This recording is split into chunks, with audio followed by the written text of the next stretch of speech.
وہ سرکاری پہلوان ہیں، بڑے بڑے سورما ان کے سامنے ٹکتے نہیں ہیں، کئیوں کو ہرا کر وہ اس منزل تک پہنچے ہیں کہ لوگ انہیں اعتبار کی نگاہ سے دیکھتے ہیں، مگر زندگی ایک دن ایسی پلٹتی ہے کہ ایک نحیف و ناتواں کمزور سا شخص دربار میں درباریوں کے پاس پہنچ کر، بلکہ دروازے پر پہنچ کر واچ مین سے کہتا ہے، داروغہ سے کہتا ہے، جاؤ بادشاہ وقت سے کہو کہ میں جنید سے کشتی کرنا چاہتا ہوں۔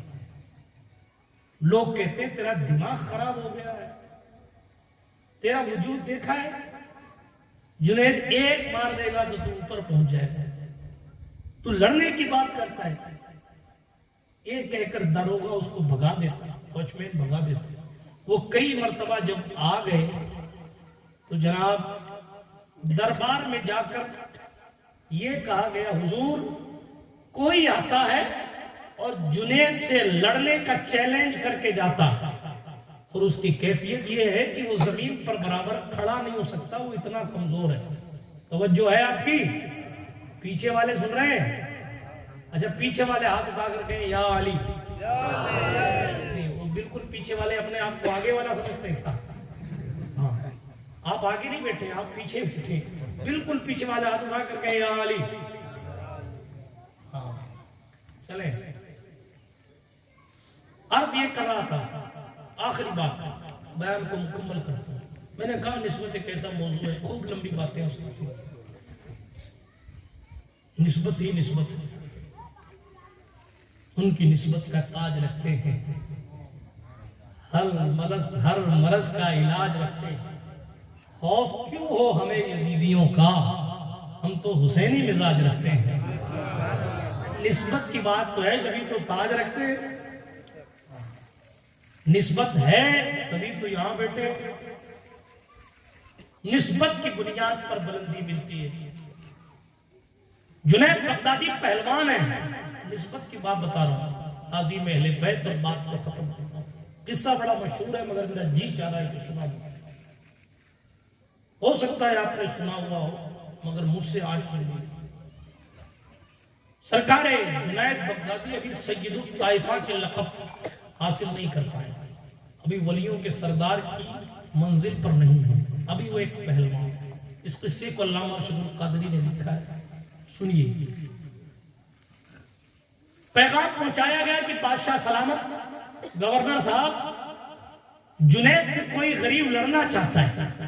تمہارا کیا تم مذاق کرتے ہو؟ کہا نہیں حضرت، وہ روز آتا ہے، روز آ کے کہتا ہے کہ مجھے جنید سے لڑنا ہے، مجھے جنید سے لڑنا ہے۔ اس کی کنڈیشن یہ ہے کہ اگر جنید سے اس کی لڑائی ہو جائے تو جنید اس کو ایک ہاتھ مار دیں گے تو وہ انتقال کر جائے گا، مگر وہ روزانہ لڑنے کی باتیں کرتا ہے۔ بادشاہ نے کہا تو پھر یہ کھیل ختم کر دو، ایک دن معاملہ ختم کر دو، جنید اجازت دو اور وقت کا تعین کر لیا جائے۔ جنید نے بھی جوش میں کہا ٹھیک ہے جو آپ چاہیں بادشاہ سلامت۔ ہوا یہ کہ جناب وقت متعین ہو گیا، جگہ متعین کر دی گئی، تاریخ متعین کر دی گئی کہ صاحب فلاں میدان میں فلاں وقت ایسے اتنے بجے سے اتنے بجے تک لوگ جمع ہو جائیں، جنید کی اور اس نامعلوم شخص کی کشتی ہوگی۔ لوگ ظاہر ہے اس تاریخ کا انتظار کرنے لگے، مگر جناب لکھا یہ گیا جب سے جنید نے کشتی کی ہاں بھری ہے تب سے جنید کی دل کی کیفیت بدل گئی۔ جب سے جنید نے لڑنے کا تصور کیا ہے تب ابھی جنید نے اس سے ملاقات نہیں کی ہے، ابھی جنید نے اس کو دیکھا نہیں ہے، مگر پتہ نہیں کیسے اس کا رعب جنید کے دل میں بیٹھتا چلا جا رہا ہے۔ جنید آج تک کسی پہلوان سے مبہوت نہیں ہوا ہے، مگر پتہ نہیں کیوں آج جنید کے رات کی نیند بھی اس کی یاد میں جناب والا دور ہوتی چلی جا رہی ہے۔ اللہ اکبر، دن گزرتے رہے، متعینہ تاریخ آ گئی، معینہ مدت پر لوگ میدان میں جمع ہوتے گئے، جیسے آپ اس میدان میں کثیر تعداد میں جمع ہیں، لوگ جمع ہوتے گئے اور وقت مقررہ پر لوگوں نے دیکھا کہ بادشاہ کی سواری آ رہی ہے، لوگ جمع ہو رہے ہیں، بادشاہ کے ساتھ شاہی پہلوان کی حیثیت سے جنید کی انٹری ہو رہی ہے۔ جنید بادشاہوں کے سپاہیوں کے ساتھ، وقت کے گورنر کے سپاہیوں کے ساتھ آ رہا ہے، اور جنید بغدادی ہیں، میدان میں پہنچ جاتے ہیں۔ ادھر سے بھی لوگ بیٹھے دیکھ رہے، ادھر سے بھی دیکھ رہے۔ کوئی کہتا ہے کہ جناب آج تو اس بوڑھے کی، آج تو اس کمزور انسان کی ہڈیاں چکنا چور ہوتے ہم دیکھیں گے۔ کوئی کہتا ہے یار کوئی تو وجہ ہوگی کہ اس نے اتنے بڑے دعوے کیسے کر لیے۔ کوئی کچھ کہتا ہے، ہم کہتے ہیں جتنے منہ اتنی باتیں۔ کوئی کچھ کہہ رہا ہے، کوئی کچھ کہہ رہا ہے، کوئی کچھ کہہ رہا ہے۔ متعینہ وقت ہونے کو آیا ہے مگر وہ سامنے والا ابھی تک نہیں آیا۔ لوگوں نے کہا ایک کمزور آدمی نے جنید اور پوری رعایا کو بیوقوف بنا دیا، وہ آئے گا تھوڑی، وہ اتنا کمزور آدمی کیسے لڑے گا؟ اس نے ہم سب کو بیوقوف بنا دیا۔ فیصلہ قبول کرنے والے بیوقوف ہیں جنہوں نے اس کشتی کو رکھ دیا۔ اتنا کمزور آدمی جنید سے لڑنے کیسے آئے گا؟ کسی نے کہا صاحب کشتی کو کینسل کر دیا جائے، ہمارا وقت برباد نہ کیا جائے۔ گورنر صاحب نے، بادشاہ سلامت نے کہا سنو، جب تک مقررہ وقت نہیں ہو جاتا تب تک ہم اس کشتی کو کینسل نہیں کر سکتے۔ کشتی شروع ہونے کا جو وقت تھا وہ جب بالکل قریب آ گیا تو لوگوں نے دیکھا دور سے دھول اڑتی ہوئی نظر آ رہی۔ ایک ایسا شخص آ رہا ہے جو واقعی انتہائی کمزور ہے۔ اس کی کنڈیشن کیا ہے آپ کو معلوم؟ کہ وہ راستے میں چلتا ہے تو آنکھوں کے نیچے اندھیری چھاتی ہے۔ اس کی کنڈیشن یہ ہے کہ وہ زمین پر پیر رکھتا ہے تو ایک پیر ادھر جاتا ہے، ایک پیر ادھر جاتا ہے۔ اس کی کنڈیشن یہ ہے کہ وہ آنکھ پوری کھول کر سامنے دیکھ کر چل نہیں پاتا۔ اس کی کنڈیشن یہ ہے کہ پورا بدن صرف ہڈیوں کا ڈھانچہ ہے، گوشت دور دور تک نظر نہیں آ رہا ہے، ایسا لگتا ہے کہ صرف ہڈیاں ہی ہڈیاں ہیں۔ ایسا کمزور انسان اپنے کمزور قدموں سے میدان کی طرف بڑھ رہا ہے۔ لوگوں نے کہا وہ آ گیا، دیکھو آ گیا، دیکھو آ گیا، دیکھو آ گیا۔ سارے مجمع کی توجہ اس کی طرف ہو گئی۔ وہ زمین پر برابر چل نہیں پا رہا۔ لوگ باتیں کر رہے ہیں یار یہ کیا جنید سے لڑنے آیا؟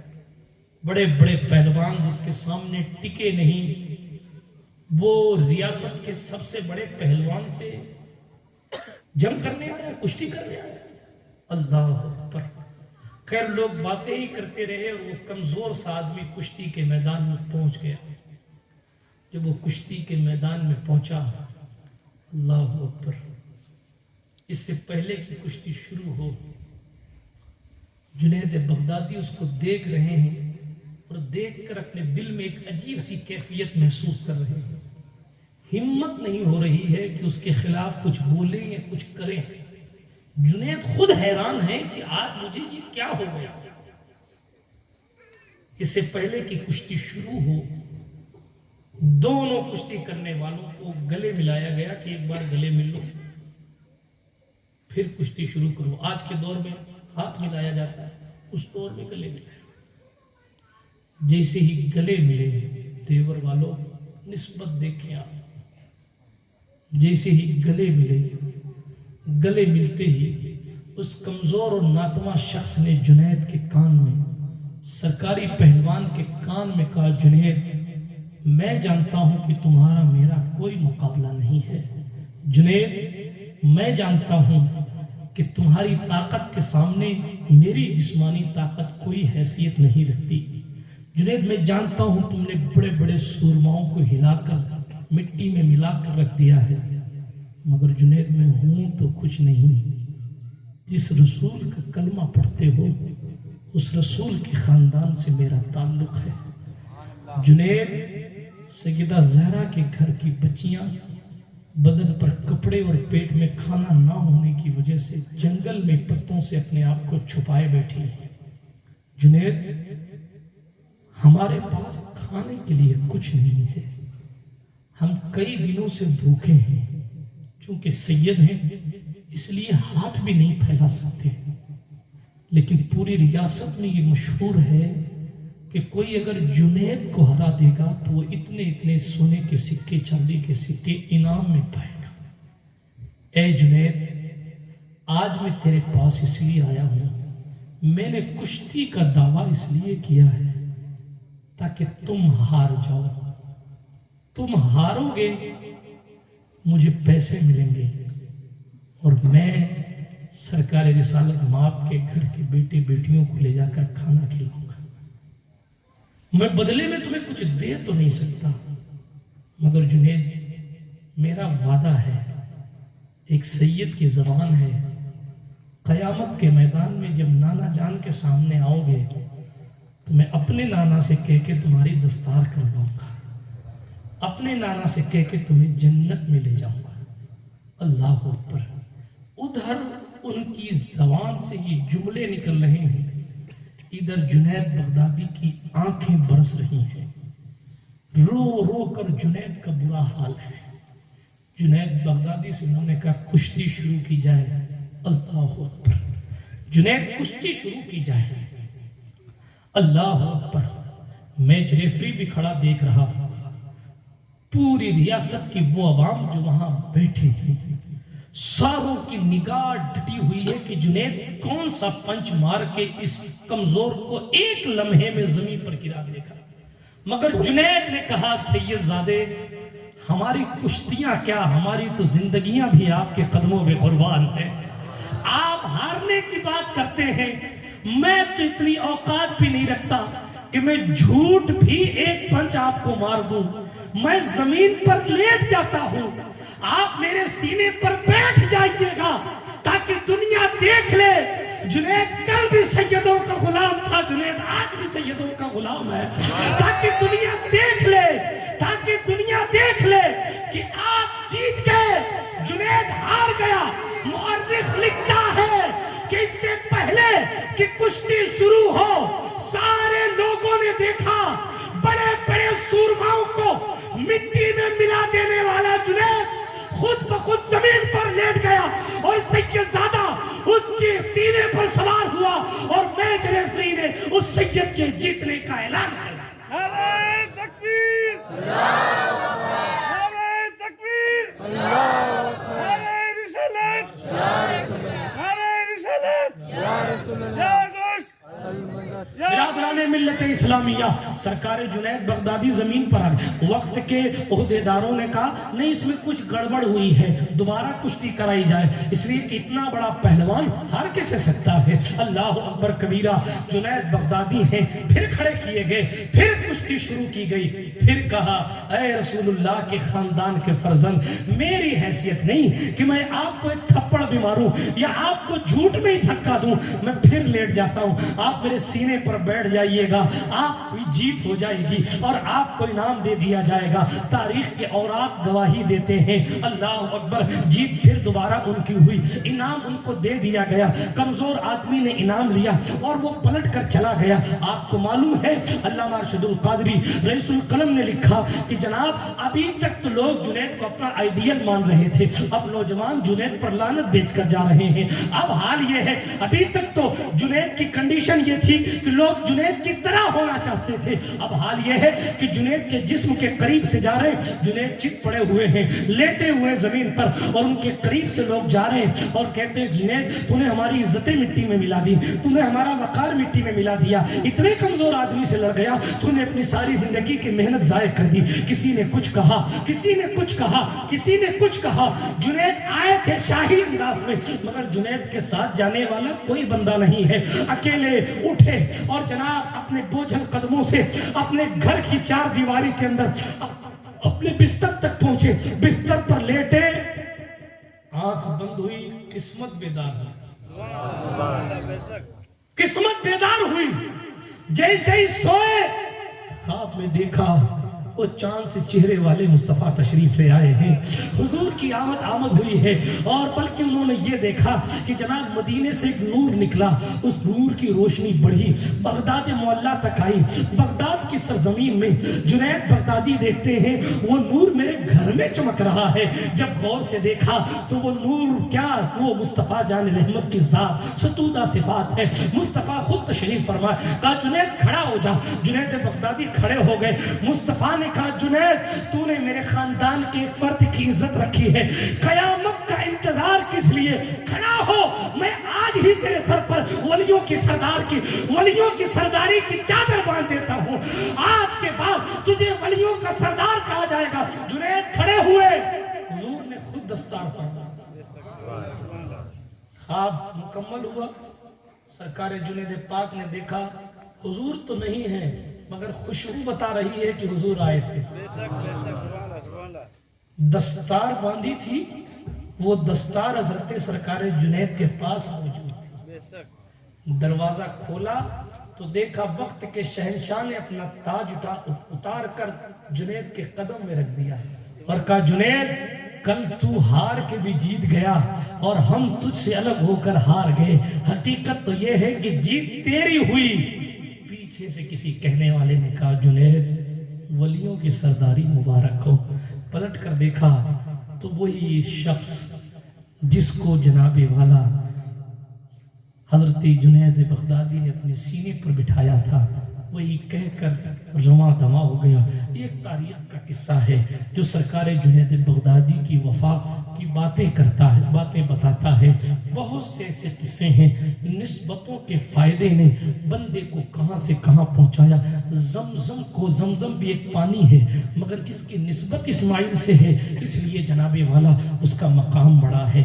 مدینہ بھی ایک زمین ہے مگر اس کو نسبت سرکار مدینہ سے ہے، اس لیے جناب والا روئے زمین میں وہ افضل ترین جگہ ہے.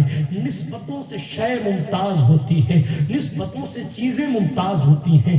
ہم اور آپ اپنی نسبتوں سے سادات کرام کی نسبتوں کو اسی طریقے سے جوڑے رکھیں تاکہ یہ نسبتیں یہاں بھی فائدہ دیں وہاں بھی فائدہ دیں. حضرت خواجہ سلطان الہند عطائے رسول حضور غریب نواز فرماتے ہیں میرے پیر بھائی کا انتقال ہوا. جب میرے پیر بھائی کا انتقال ہو گیا اس کے عمل کوئی بہت زیادہ اچھے نہیں تھے. میں نے سوچا کہ دیکھوں اس کا حال کیا ہے. وہ مرید خواجہ عثمان ہارونی کا تھا. میں نے سوچا کہ انتقال کے بعد اس کا حال کیا ہے دیکھوں. خود غریب نواز فرماتے ہیں کہ میں نے اس کی قبر پر مراقبہ کیا اور آنکھ بند کر کے بیٹھ کر قبر کے اندر کا حال معلوم کرنے لگا تو میں نے دیکھا کہ عذاب کے فرشتے اس کی قبر میں آ چکے. اور جیسے ہی عذاب کے فرشتے آئے اس نے کہا فرشتوں میرے اللہ سے کہنا میں سیدنا عثمان ہارونی کا مرید ہوں. سبحان اللہ تو ہو یار. مجھے نسبت حضرت خواجہ عثمان ہارونی سے حاصل ہے.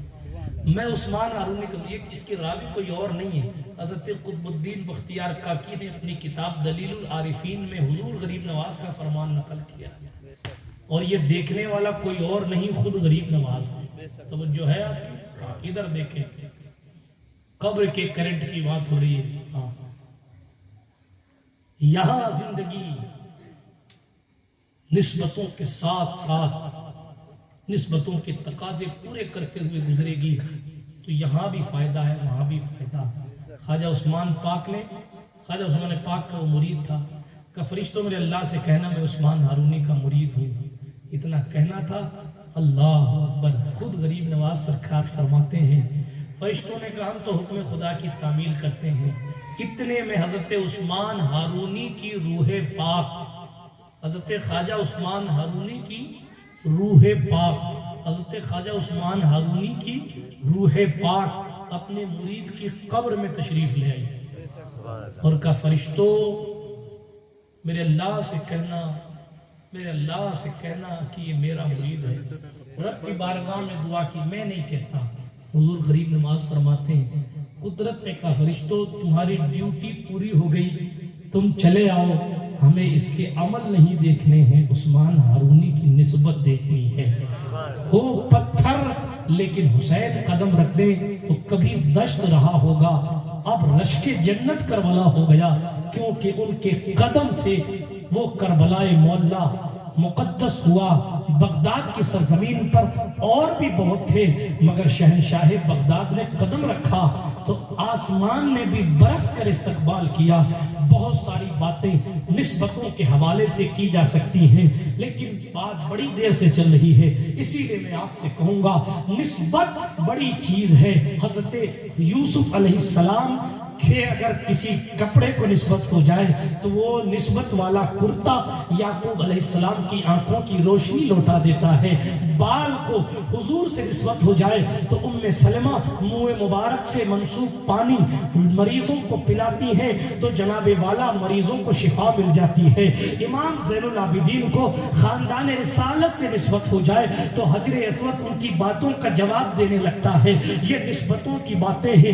نسبت سے بندہ اعزاز پاتا ہے. بندے کو اپنی نسبت مضبوط کرنی ہے. اسی لیے گزارش کروں گا اپنی نسبتوں کو مضبوط رکھیں اور ساتھ ہی ساتھ نسبتوں کے تقاضے بھی پورے کرتے رہیں. نمازوں کی پابندی کریں. اپنے مصطفیٰ جان رحمت کی سنتوں کی عادت ڈالیں. یہ ایک روحانی سرزمین ہے. میں پچھلے 24 گھنٹے سے زائد سے یہاں ہوں. ماشاءاللہ دل کو بڑا سکون ملا. سادات کرام کے خوبصورت چہروں کو دیکھ کر دل کو تسکین ہوتی ہے. اور جناب والا اکابرین کا وہ طور طریقہ جو کتابوں میں پڑھا جاتا وہ برملا نظر آتا ہے. انکساری اور عاجزی محبتوں کے پیکر یہ مشائخ یقیناً ہمارے لیے اور آپ کے لیے اللہ رب العزت کا دیا ہوا ایک تحفہ ہے. ایک ایسے آستانے آپ کے یہاں ہیں جن پر حاضر ہو کر قلبی طور پر فقط سکون ہی نہیں ملتا بلکہ گناہوں کو یاد کر کے ان گناہوں سے توبہ کرنے کی توفیق بھی میسر آتی ہے. ایسے پر بہار اور پر نور اور پر کیف آستانے ہیں بحمداللہ جن پر حاضر ہو کر گھنٹوں بیٹھے رہنے کا جی چاہتا ہے. آپ خوش نصیب ہیں کہ آپ کا تعلق اس سرزمین پاک سے ہے. اللہ پاک اس زمین کو آباد رکھے. آپ کی محبتوں کو سلامت رکھے. آپ کی نسبتوں کو سلامت رکھے. آپ کی خدمتوں کو سلامت رکھے. اور آپ تمامی حضرات کی نیکیوں کے صدقے نسبتوں کے صدقے اللہ پاک میرے چھوٹے بڑے گناہوں کو معافی دے. اور جو کچھ میں نے بیان کیا ان تمامی کو حرفاً اپنی بارگاہ کرم میں قبول فرمائے. جتنے ہمارے صالحین بزرگان دین یہاں تشریف فرما ہیں ان سب کے فیضان کو ہمیں اور آپ کو عطا فرمائے. نسبتوں سے ہمیشہ جڑے رہیے گا. کبھی بھی جناب والا عمل کی طرف نہیں دیکھنا. یہ دیکھنا جس کے ساتھ نسبت سیادت ہے جب تک سید زادہ کافر و مشرک نہ ہو جائے تب تک اس کی تعظیم واجب رہتی ہے. اللہ پاک ہمیں اور آپ کو اہل بیت اطہار کی سچی نسبت سچی محبت عطا فرمائے. حضور علیہ الصلوۃ والتسلیم کے ہر صحابی کی قدر کرنے کی سعادت بخشے. آمین بجاہ النبی الکریم. اللہ پاک ہماری اور آپ کی تمام کی زندگیوں کا اختتام کلمہ لا الہ الا اللہ پر فرمائے. یار زندہ صحبت باقی خاک مجھ میں کمال رکھا ہے. مصطفیٰ نے سنبھال رکھا ہے. میرے عیبوں پہ ڈال کر پردہ مجھ کو اچھوں میں ڈال رکھا ہے. وآخر دعوانا ان الحمدللہ رب العالمین. خوب کی سیر چمن پھول چنی شاد رہے. باغ پاں جاتا ہے گلشن تیرا آباد رہے. السلام علیکم.